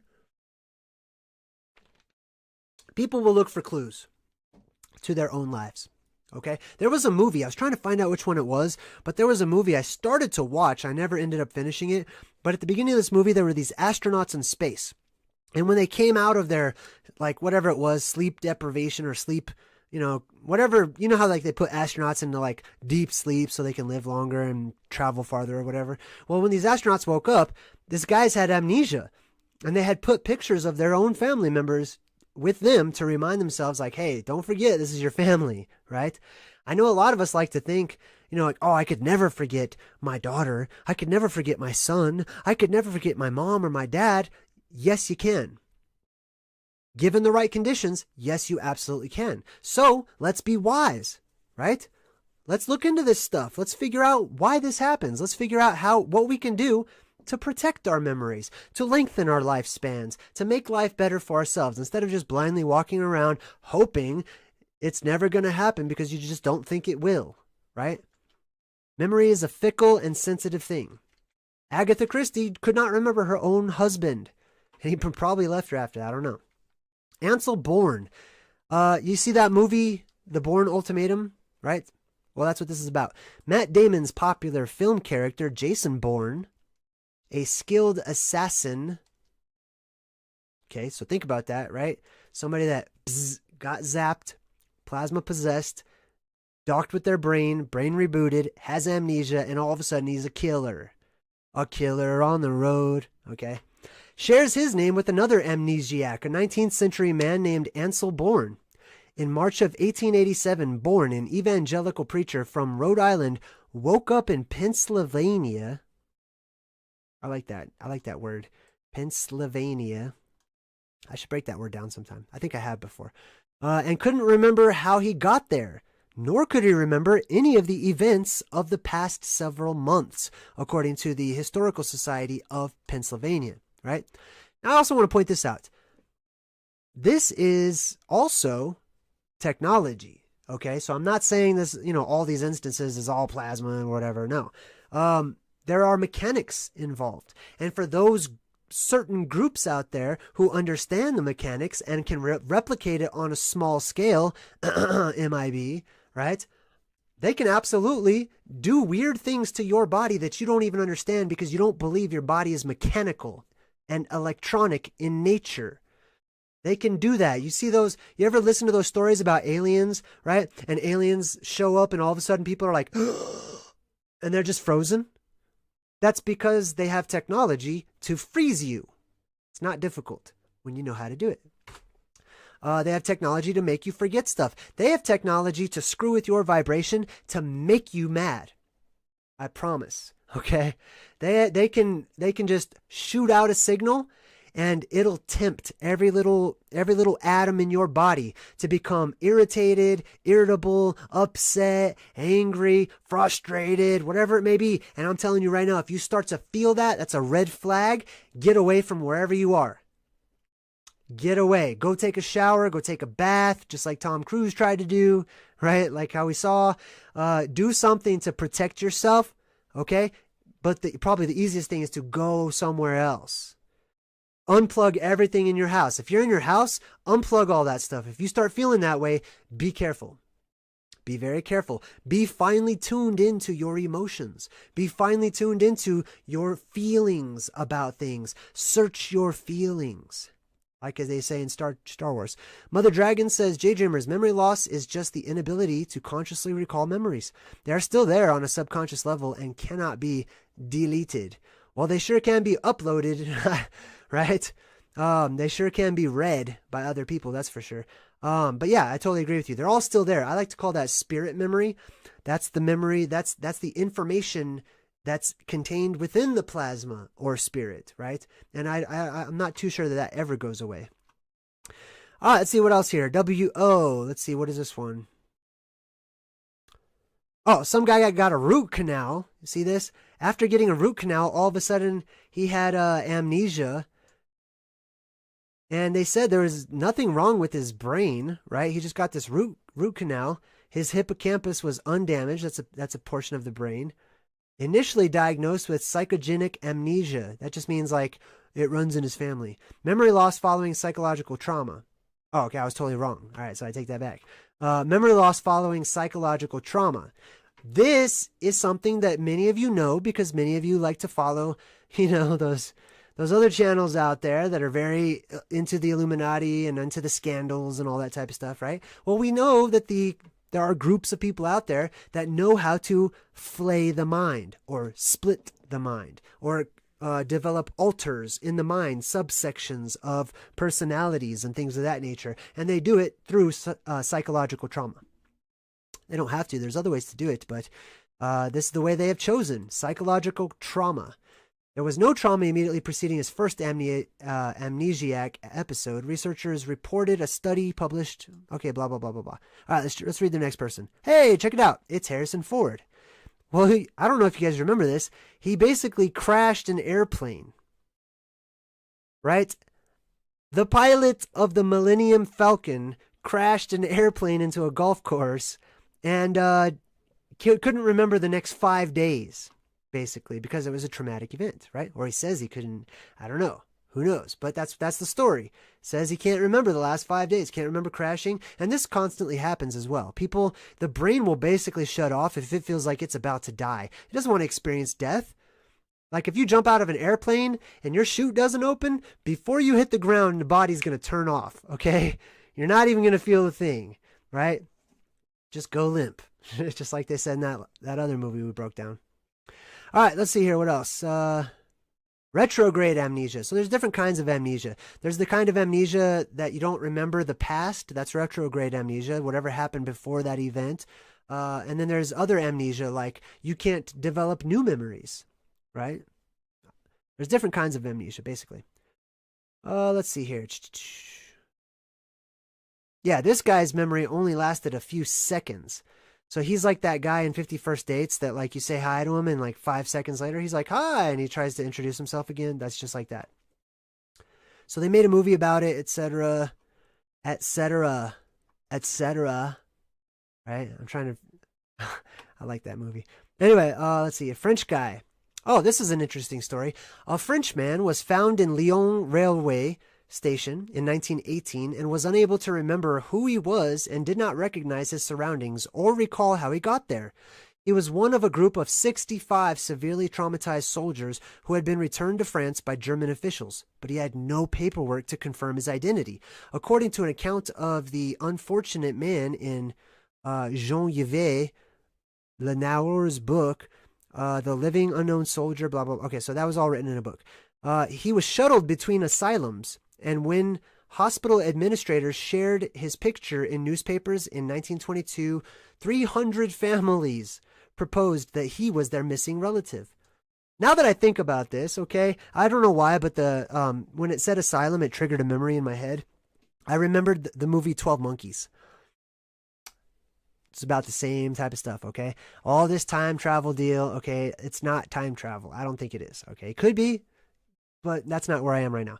Right now, the Faraday cages, the time traveling, all that stuff is surviving the apocalypse, basically, okay? You're either going from one condition here in this house, in this dark city where we live, to a new condition, from one age to a new age, or you're time traveling from one realm or reality to a parallel reality when you go through that vortex in the sky. And then all of a sudden, like, you know, times have changed or whatever.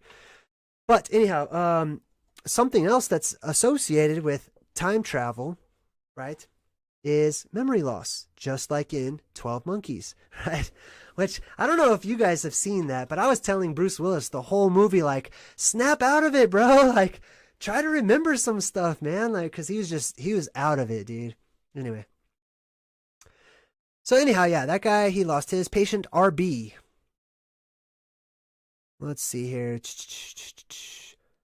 Suffered a stroke, experienced amnesia, prevented him from forming new memories, and kept him from recalling memories from up to 2 years prior to him falling ill. Okay? This guy right here, he used to play in the NFL. Got amnesia, couldn't even remember it. Didn't even know he was a football player or any of that stuff. Naomi Jacobs. I woke up in the future. Time travel. Right? Okay? I woke up in the future. Let me read this one. I'll jump in the chat in just a second. Oh, thanks, Rue. That was really nice. At the age of 32, single mother Naomi Jacobs woke up one morning in 2008, having forgotten nearly 2 decades, all the details of her life since 1992, and believing herself to be 15 years old. This is not a movie. Okay? Or it is a movie. Everything's a movie, basically. Her own home was completely unfamiliar to her, and she did not recognize her 10-year-old son, though she could still recall phone numbers and she could still drive a car. I think this type of amnesia is like related to personal experience versus things that you learn or facts that you acquire or whatever, right? Jacobs had kept meticulous diaries over the years, and she used them to piece together the details of her forgotten life.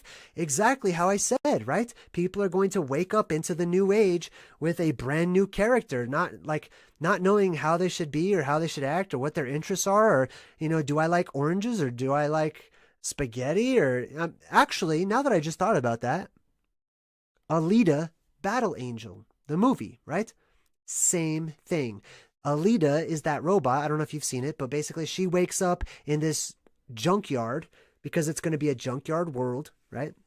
Wakes up in this junkyard, or she's found in a junkyard, and then she's taken to this laboratory. And anyways, the doctor revives her. She wakes up, doesn't know who she is, can't remember her likes and her dislikes. This is the same never-ending story that we are a part of.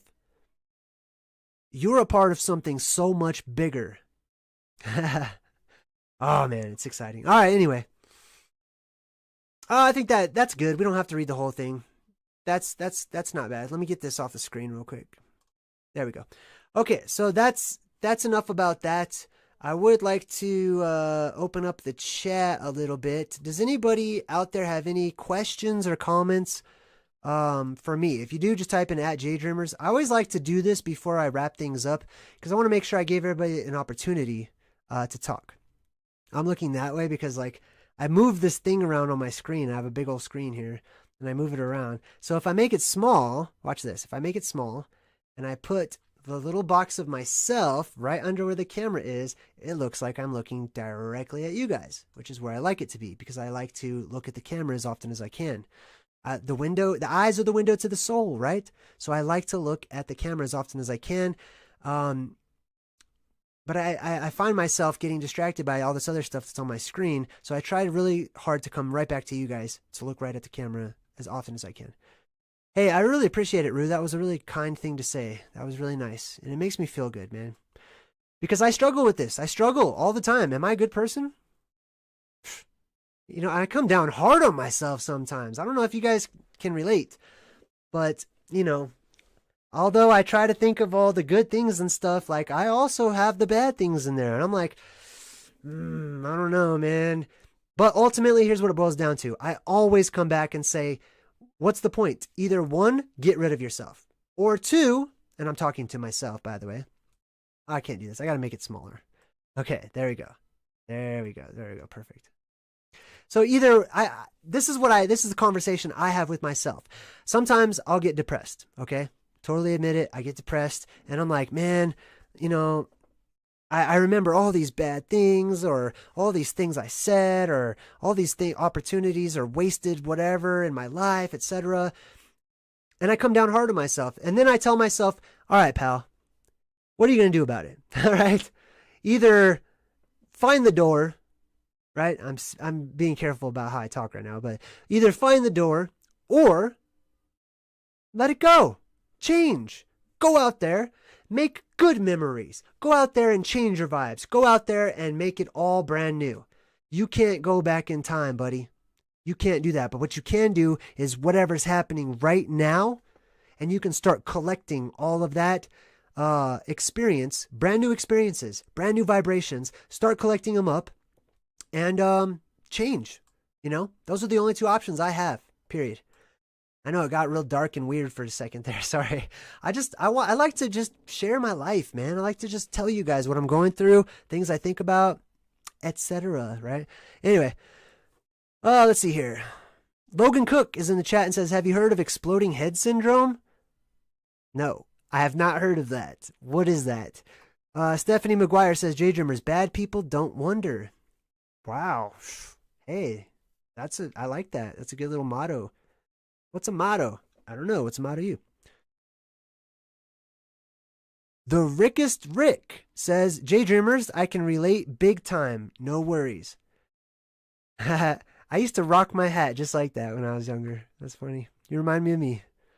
I can relate big time. No worries. Hey, good, man. I'm glad you can. I'm really glad you can. I hope you can see myself as an extension of you, bro. You know what I mean? That's why I do what I do. I hope that those of you out there can glean from whatever I'm saying and find whatever is resonating and say, hey, I'm going to add that to my life. That's going to help me out. I hope it does. Let's see here. Somebody said something about 12 Monkeys. Britt, new member in the chat. Britt with the cat, says, JayDreamerZ, do you think the New York City subway would be a safe place to go during the plasma? Well, first of all, I don't like to say there are any safe places, only a safe state of being. So that's first and foremost, okay? So all in here, all vibration, all the time. That's number one on my list. But as far as safe places, I like to think in terms of safer. But I'm going to be honest, there's a part of me that thinks this is all predetermined. Like, everyone has a purpose. Every one of you out there has a purpose and has a path. And I don't even know if you need to dodge. I don't even know if you need to weave. I don't even know if you need to go to some other place or whatnot. That's the thought I have all the time. I feel compelled to be right here where I am, physically in this location. I feel like this is my destiny. I'm just going to put it out there. But New York City, well, let's think about that. It is an electromagnetic storm that's about to hit, and you're going to be in the subway. I don't have a good feeling about that one. I don't know. If I would recommend, right? Who was that? Oh, Britt. Hey, Britt, I recommend if that's something that's a thought in your head, research it. Check it out. And then let me know what you found, because I love hearing what you guys have found out after you've done your digging, right? So, Britt, I hope to hear back from you. What did you find out about New York City subways? Right? Positives and negatives. I would love to hear about that. Logan Cook says, JayDreamerZ, it's hearing strange sounds right before bed or while sleeping, like electricity or lightning. Many examples out there. I hear that all the time. I can hear it right now. We tend to drown it out with louder sounds, like my own voice right now, but I can hear it. It's a high-pitched ringing in my ears. And the only time it's ever gone away is when I went up to Wyoming and when my power went out here at the house. So, yeah, I can relate to that one. Let's see here. The Rickest Rick says, that picture is like 7 years old when I was in college.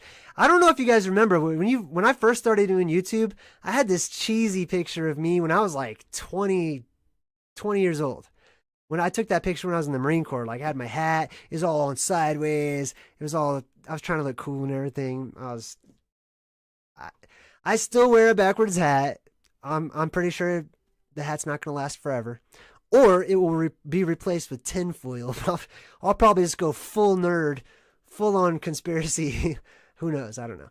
Let's see here. Oh, okay, cool. Good. That's good, man. Vanessa V says, JayDreamerZ, don't mean to be the only one to complain, but the original volume was perfect. I hear you okay, but heard you better before. Oh, okay. So are you saying turn it up? Your wish is my command. I turned it up. Boom. So how does that sound? I just turned it up, literally. Let me know. I love feedback. Well, no, I should be careful about what I say, right? I love getting feedback on like how my channel's working as far as audio and visual and stuff. Mother Dragon says, memory loss is just the inability to consciously recall memories. I think I already see that one. Sorry, the chat's all gigantic for some reason on my side, so I'm missing some things here. Yeah, let me know if this sounds better, because I'm pretty close to the microphone and I'm being pretty loud, which I like. I like it to be loud. I want it to sound like a radio. You know what I mean? Like how you hear people on the radio. I don't have a radio voice, okay?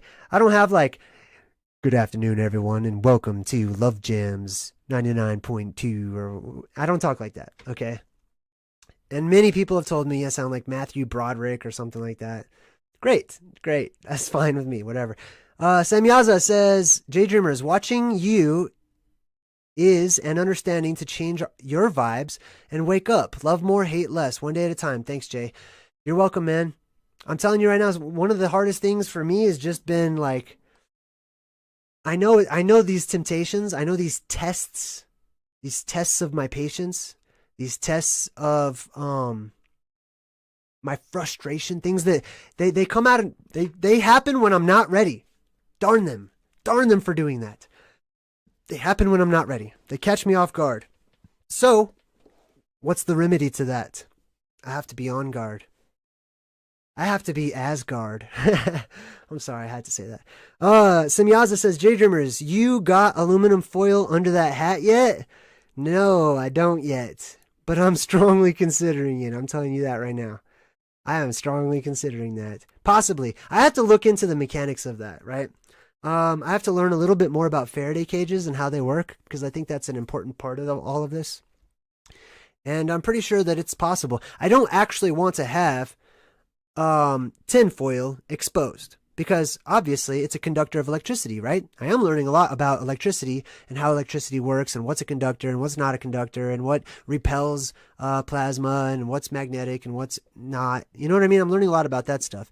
So if I do have a hat, honestly, it would probably be covered in rubber with tin foil on the inside, or you know what I mean? I want extra protection, but I don't want the plasma to say, oh, tin foil, bzzz, right? Even though it might go around my brain and throughout the rest of my body, right? I want to make sure I do it the right way. I'm not just going to throw on some tin foil with a big point on top and ask the plasma, invite it into my face. No, I'm not going to do that. But I would be open to having like a rubber hat that has tinfoil, like, you know, on the inside or something like that. You know what I mean? Because the rubber will repel electricity, right? It's not a conductor. Rue, you're so nice. Hey, by the way, I read your comment. I did read your comment. I hope you got my response to your little comment in the community section. You broke my heart for a quick second. I was so sad for a moment. I wanted to give you a big hug. But in a good way. Other people are like, what's he talking about? Anyway. Let's see. Those EMF hats are like $60. So expensive. But where do you get an EMF hat? Rick? Let me know. Hook us up. Help us out.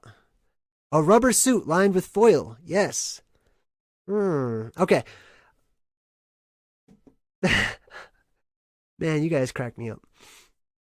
And make me feel very good, too. Make me feel so good. Let's do an emoji tidal wave. Let's do that. That's always fun. Who doesn't like to play with emojis? Come on, let's throw some emojis. Here's what I like to do. I want to make a request, if I can, if I may be so bold. I would like everyone to put an emoji sandwich, okay? On one side, an emoji. In the middle, a word, a positive word. or a word of encouragement or something inspirational. And then on the other side, finish it off with another emoji. Let's do that. I'll start things off, right? I'm going to start things off. Oh, I actually had something up there. I welcomed Will DeCoster in the chat earlier. I forgot to post it. Sorry about that. Good vibes. Boom. All right. Something simple. I just started off right there. Emoji flood. Emoji tidal wave. Let it rip. I'm talking about positive messages. These are spells that people are going to read. You're spelling out something that's going to go into my eyeballs, my mind, and it's going to affect my energy. Help me out. Help each other out. Help yourself out. Let's blow up the chat with good vibes and good emojis. And I think it's a good time to go ahead. As we blow up the chat with good emojis, I'm going to sign off. I'll see you guys next week on Monday when we do our Truth and Movie Mondays. If you're a part of the Truth and Movie fan club tier or whatever I made, where you can vote or nominate movies, I'm going to do that up.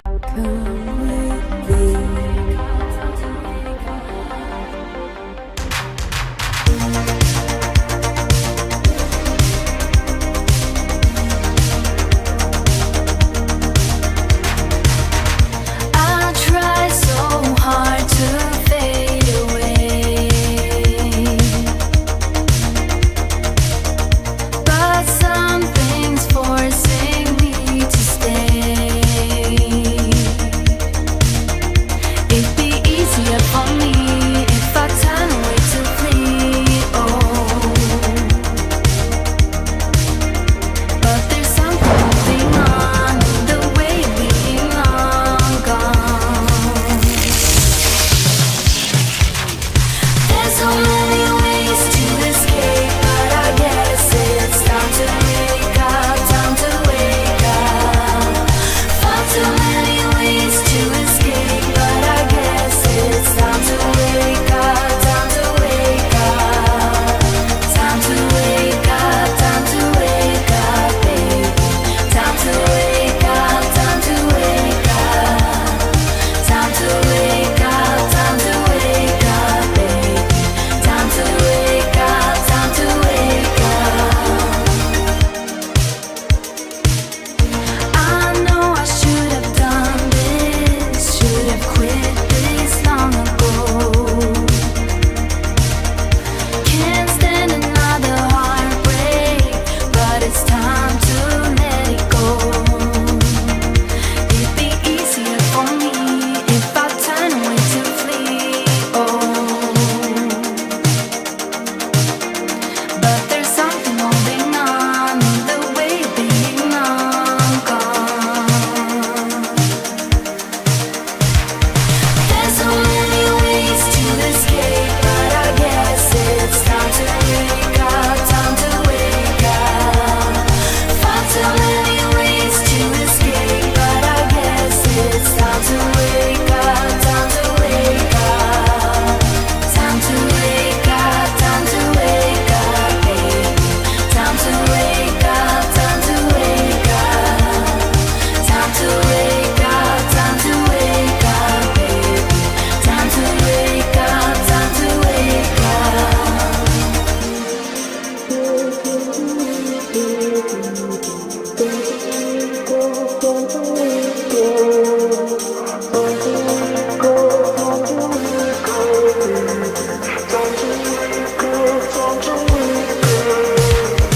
There's so many ways to escape, but I guess it's time to wake up, time to wake up.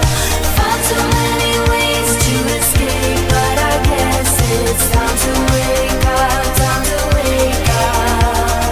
Time to wake up, time to wake up, baby. Time to wake up, time to wake up. Time to wake up, time to wake up, baby. Time to wake up, time to wake up.